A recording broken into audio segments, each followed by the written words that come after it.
Liz, you can see that the crime scene services truck from State Police has just arrived to help with this murder investigation. Police are telling us it happened in the first floor apartment here at 188 Oak Street, and in fact, there is blood in the hallway. I want you to get a look at what is happening here. There is a manhunt on for this gunman. You can see there are police cars, search dogs, multiple police officers. Those officers are entering the buildings here at the intersection of Pine and Central. You guys at home, I want to show you a little bit about what we're experiencing here. Our equipment is icing up here, and if you look right down here, I'm going to scrape off our light.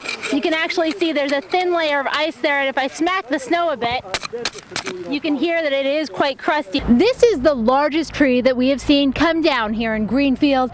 It's at the Federal Street Cemetery, and while it did not fall on any graves, many others did. The story here has really been the once underdog Scott Brown. A few weeks ago, he trailed Martha Coakley by double digits, but when Barack Obama got up there and spoke, he put the crowd at ease. They started listening intently, and it was just absolutely amazing to be part of that experience. Coming to us live via Skype. Kathy?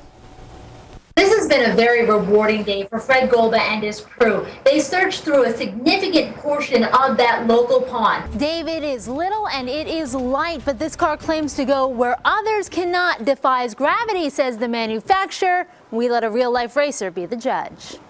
Kathy Reynolds has the second part of our series, Gone But Not Forgotten.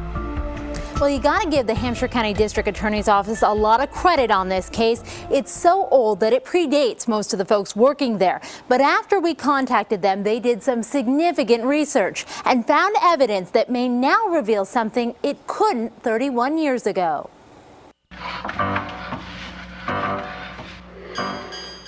In November of 1978, slasher film Halloween was out. Big hair and bell-bottoms were in. And The Who's chart-topping question took on poignant meaning in Granby, Massachusetts. What else could you put on, you know? You don't know a name. Tony Regan never met the girl buried here. It's too bad, you know? But he's never forgotten her story. At least not the end of it.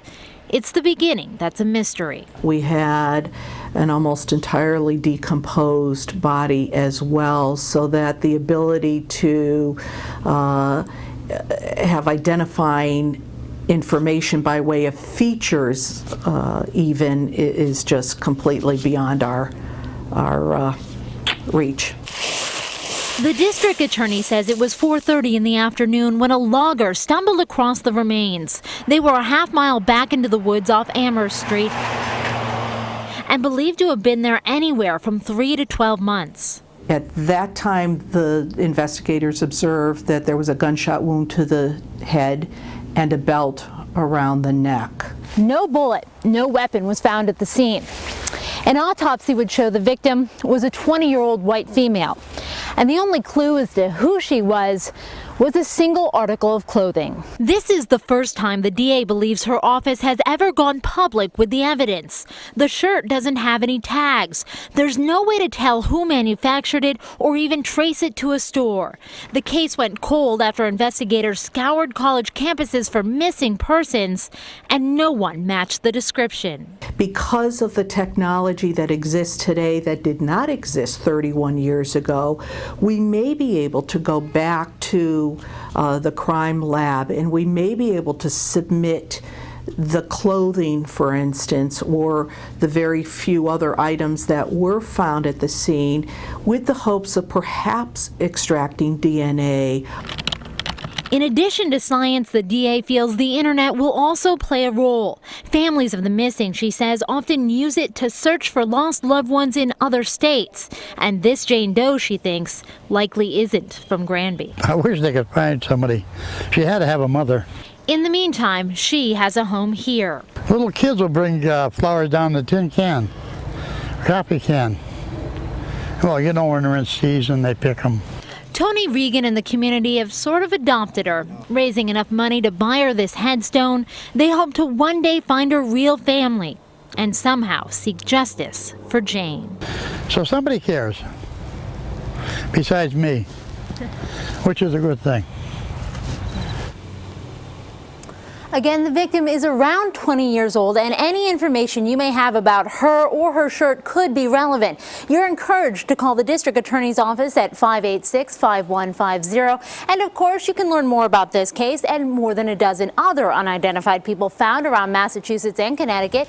Just log on to our website, WGGB.com, and click on the Not Forgotten link. The tracks obviously want you to vote no and keep them open, but one owner told me he knows that's a tough sell in this part of the state. So he gave ABC 40 a look behind the scenes to show you what's really at stake. They're runners by nature, athletes by nurture. In this game of chance and gamble, greyhounds who win lose. Where are we going? So says Kathy Boudreau, proud pet parent of retired racer Jamie. Their life at the track is certainly impersonal and, very often cruel. That's why she's joined the committee to protect dogs, which compiled this video at 2 Massachusetts tracks. It shows greyhounds colliding, violently tumbling, even smashing into walls. In 2002, the state required tracks begin reporting injuries. Since then, 800 dogs have been hurt, suffering fractured bones, dislocations, even sudden death.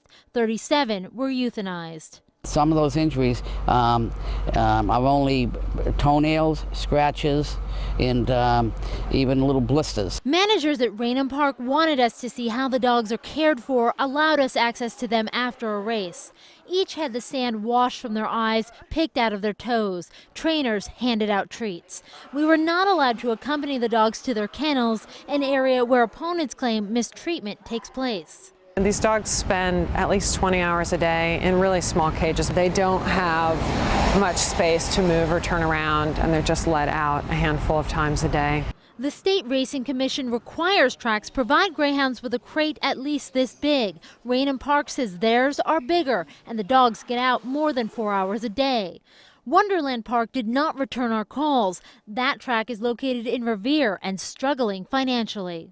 Wonderland owes back taxes to the city of roughly just under $800,000, and we're taking tax title foreclosure proceedings against them in order to collect our money. Still, Revere's mayor wants the track to stay open because it offers employment. Reynolds claims its 600 full and part-time workers are like family. We have a lot of people that depend on a week's pay here. They have health benefits, they have a pension plan. But the owner admits business has declined 75% in recent years, even though Reynolds remains one of the premier tracks in the country. The dogs who don't succeed here go on to run at other, less competitive tracks. A few end their careers and become part of the park's adoption program. Good boy. Jamie is one of those dogs. 5 years old, he's just recently learned to use stairs. He's got a buddy, Bailey, and on this day, we found him digging his first hole, begging for a belly rub. He is just such a love. His home life far more free than life on the track. That's something his owner says you can bet on. Okay, again, if you vote yes, greyhound racing in Massachusetts would be phased out by 2010. You may remember this same issue was put on the ballot back in 2000. It was defeated then by 2% of the votes. Dave?